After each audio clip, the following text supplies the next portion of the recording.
நயவஞ்சகர்கள். இந்த பண்புகள் நம்மிடம் வரக்கூடாது என்பதற்கு அல்லாஹ் சொல்கிறான். சூரத்து தௌபாவுடைய 62வது வசனமாக அல்லாஹ் சொல்கிறான், யஹ்லிஃபூன பில்லாஹி லகும் லியுருதுக்கும். நபியே, அவர்கள் உம்மிடம் வந்து என்ன செய்கிறார்கள்?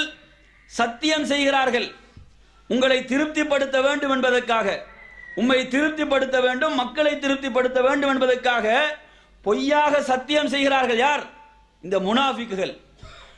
வல்லாஹு வ ரசூலுஹு அஹக்கு அன் யுர்துஹு இன் கானூ முஃமினீன். அவர்கள் உண்மையான மூமின்களாக இருந்தால் யாரை திருப்திப்படுத்த வேண்டும்? அல்லாஹுவையும் அல்லாஹ்வுடைய ரசூலையும் தான் திருப்திப்படுத்த வேண்டும்.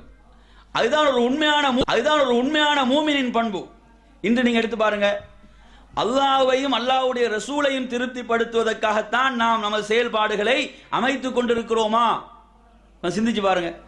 நாங்க என்ன செய்யறோம்? மனைவியை திருப்திப்படுத்துறதுக்காக அல்லது மனைவி கணவனை திருப்திப்படுத்துறதுக்காக எவ்வளவு மார்க்கத்துக்கு முரணான விடயங்கள், குடும்பத்தில் உள்ளவர்களை திருப்திப்படுத்துறதுக்காக, ஊர்ல உள்ளவங்களை திருப்திப்படுத்துறதுக்காக எவ்வளவு மார்க்கத்துக்கு முரணான விடயங்கள், இப்படி எங்கட வாழ்க்கையில பார்க்கிறோம் முரண்பாடுகளை. ஆனா அல்லாஹ் சொல்கிறான், நீங்க மூமினாக இருந்தால் நீங்க திருப்திப்படுத்துவதற்கு மிக தகுதியானவர்கள் யாருதான்? அல்லாஹ்வும் அல்லாஹ்வுடைய ரசூலும் தான். அந்த திருப்பொருத்தம் தான் கிடைக்க வேண்டும் என்று ரப்புல் ஆலமீன் சொல்கிறான்.